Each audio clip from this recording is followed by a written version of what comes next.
सत्याचा आवाज, खोट्याला चोप देणार. आपण पाहत आहात जनशक्ती लाईव्ह न्यूज. निर्भीड बातम्या, निडर पत्रकारिता.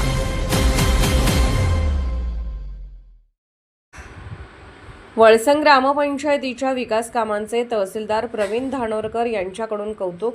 जत तालुक्याचे तहसीलदार माननीय प्रवीण धानोरकर यांनी वळसंग ग्रामपंचायतीत सदिच्छा भेट देऊन गावातील विविध विकास कामांचा सविस्तर आढावा घेतला. यावेळी त्यांनी रोजगार हमी योजना, पाणी टंचाई निवारण उपाययोजना, शेतपाणंद रस्ते, गायरान जमीन संरक्षण तसेच गायरान महाराष्ट्र व शासनाच्या शासकीय जागांवरील अतिक्रमण निर्मूलनाबाबत माहिती घेऊन संबंधित अधिकाऱ्यांना आवश्यक सूचना दिल्या. ग्रामपंचायत अधिकारी पैगंबर नदाब यांनी ग्रामपंचायतीमार्फत रोजगार हमी योजनेअंतर्गत मंजूर व प्रस्तावित विकास कामांची माहिती सादर केली.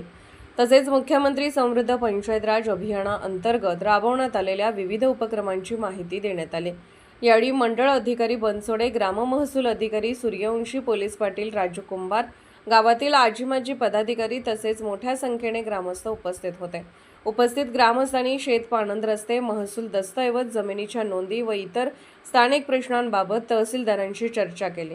भेटीदरम्यान माननीय तहसीलदार धानोरकर यांनी गावातील स्मशानभूमी विकास कामे, जिल्हा परिषद शाळा परिसर, अंगणवाडी केंद्र, रस्त्याच्या दुतर्फा करण्यात आलेली वृक्ष लागवड तसेच ग्रामपंचायतीने राबवलेले नाविन्यपूर्ण व लोकहिताचे उपक्रम प्रत्यक्ष पाहिले. वळसंग ग्रामपंचायतीने मुख्यमंत्री समृद्ध पंचायत राज अभियानाअंतर्गत केलेले नियोजन, स्वच्छता, पर्यावरण संवर्धन, पायाभूत सुविधा विकास आणि लोकसहभागाच्या माध्यमातून उभारलेले आदर्श काम पाहून माननीय तहसीलदार प्रवीण धानोरकर यांनी ग्रामपंचायतीचे विशेष कौतुक केले. तसेच भविष्यातही अशाच पद्धतीने विकास कामांची गती कायम ठेवून वळसंग गावाचा आदर्श इतर ग्रामपंचायतीसमोर निर्माण करण्याचे आवाहन केले. जनशक्ती लाईव्ह न्यूज चॅनलला लाईक करा, शेअर करा आणि सबस्क्राईब करा.